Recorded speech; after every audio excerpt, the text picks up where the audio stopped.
โอ้ขึ้นแล้วบัดนี้มันจะมีกฎระเบียบเป็นสีเนาะฟังเด้อฉัน ฟังเด้อ เข้าใจคนที่กฎแล้วตัดเปล่าบ่ได้กินขาไก่เด้ คือเขาจะถามกันถามคนอยู่ตลาดได้แต่ถามพ่อกับแม่ถามแม่สองคนนี่เวลาไปซื้อพักเนาะเราจะให้เงินคนละ20,000แล้วซื้อพักให้ได้ครบจะซื้อเท่าไหร่กันแล้วแต่ซื้อจะอัดกันแล้วแต่จะขอให้ได้ทุกอย่างที่ได้20,000ของป้อม everything flower that you can remember this is ของป้อมโหอ๋อโม You can do like flower.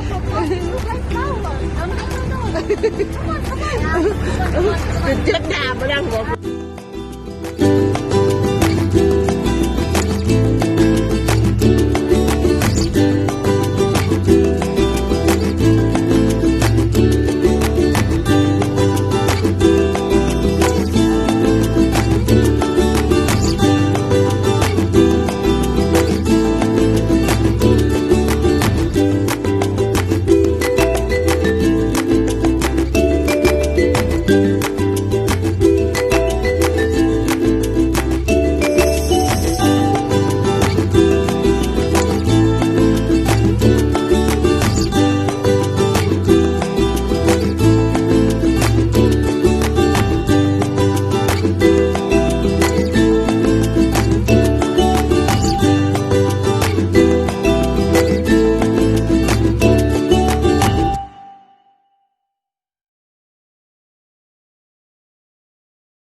What is this?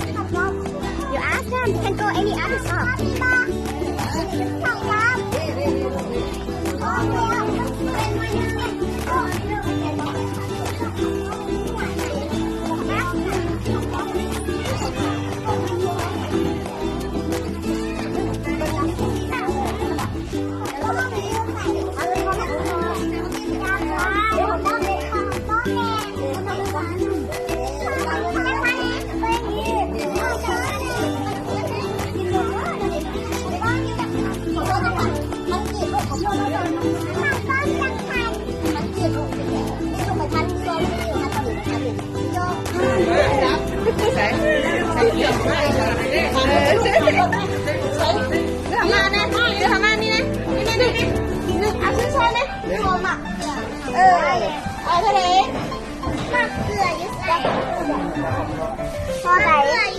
นี่บักเดือ10,000นี่แน่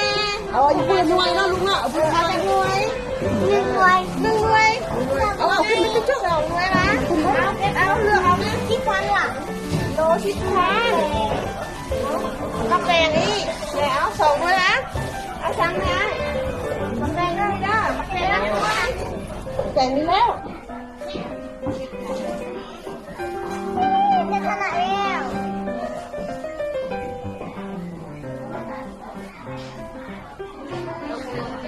10,000อ่ะ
Thank you.